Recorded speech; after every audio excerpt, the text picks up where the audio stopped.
Bonjour les élèves, aujourd'hui on s'intéresse à un exercice de chimie qui est tombé au bac S 2014 en Nouvelle-Calédonie.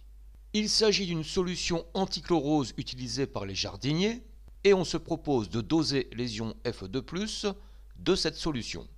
Alors, comme d'habitude, je vais faire des petits résumés de cours tout en corrigeant l'exercice. Tout d'abord, qu'est-ce que ça veut dire doser une solution? Eh bien, c'est déterminer la concentration C d'une espèce chimique. En l'occurrence, ici, la concentration des ions Fe2+. Dans les documents, on nous dit qu'on va faire un titrage des ions Fe2+, et on nous donne une équation de la réaction. On nous dit aussi que toutes les espèces chimiques mises en jeu sont incolores ou très peu colorées, à l'exception des ions permanganate qui donnent à la solution une couleur violette. Faisons un petit peu le tour des dosages que l'on étudie en terminale S. Tout d'abord, les dosages par étalonnage. Vous avez dû en faire en spectrophotométrie. On mesure par exemple l'absorbance de plusieurs solutions, on trace une droite d'étalonnage, et avec la loi de Beer-Lambert, c'est un exemple, on peut déterminer la concentration d'une solution inconnue. Les titrages pH métriques. On utilise un pH mètre, on fait réagir une solution titrante avec la solution dont on veut connaître la concentration, appelée solution titrée. On trace la courbe pH en fonction du volume de solution titrante et on en déduit la concentration de la solution inconnue. Titrage colorimétrique, c'est toujours la même chose, on fait réagir une solution titrante avec la solution titrée et ce sont des changements de couleur qui vont nous permettre de déterminer un point particulier, appelé point d'équivalence, qui va nous permettre à son tour de déterminer la concentration de la solution inconnue.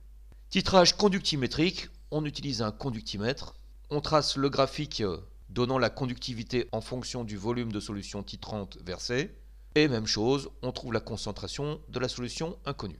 Alors dans cet exercice, on voit qu'on n'a pas de courbe d'étalonnage, on n'a pas de pH mètre, on n'a pas de conductimètre. C'est donc un titrage colorimétrique. Deux sortes de titrage colorimétrique étudiés en terminale S.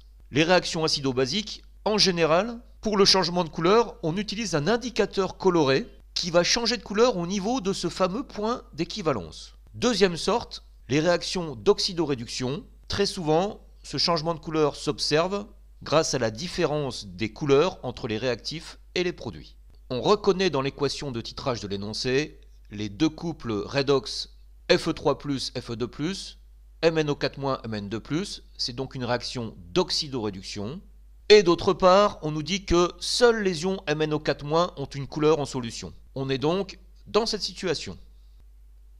Ok, c'est parti. Tout d'abord, le protocole expérimental. Ça peut être bien de faire un petit schéma pour avoir les idées plus claires. Dans un titrage, il y a la solution titrée, qui est le réactif de concentration inconnue. Ici, c'est la solution d'antichlorose. Et d'après l'énoncé, on l'a dilué 30 fois. Donc attention, ce qu'on va titrer, c'est la concentration divisée par 30. Ensuite, il faut une solution titrante que l'on met généralement dans la burette. Ici, c'est la solution de permanganate violette de concentration connue, C2.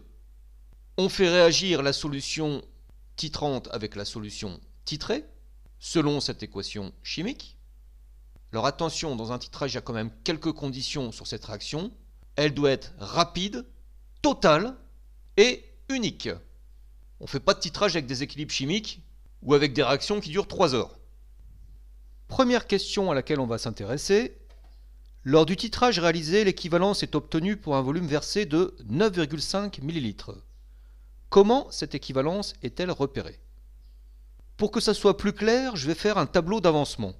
Mais dans la correction, il n'était pas demandé de le faire. Avant l'équivalence, on voit que MnO4-, c'est le réactif limitant. MnO4- en solution, c'est la seule espèce chimique colorée.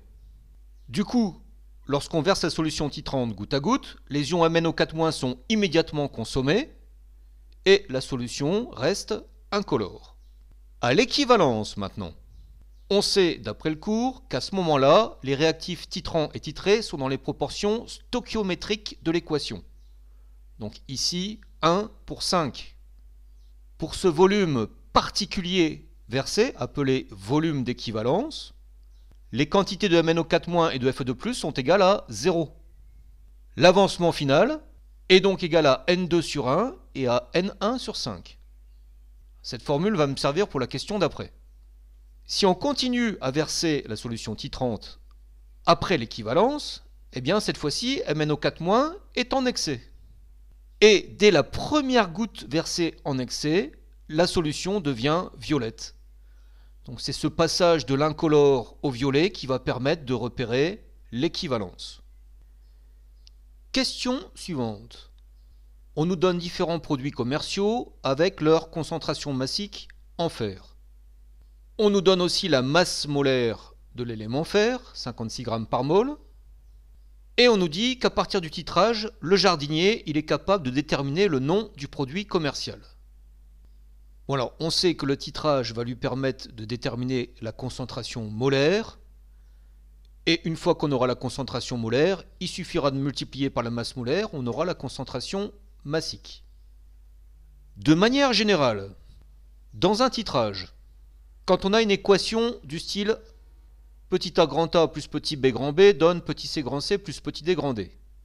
En faisant un tableau d'avancement comme dans la question précédente, on montre facilement que l'équivalence est atteinte lorsque l'avancement final est égal à NA sur petit a et est égal à NB sur petit b.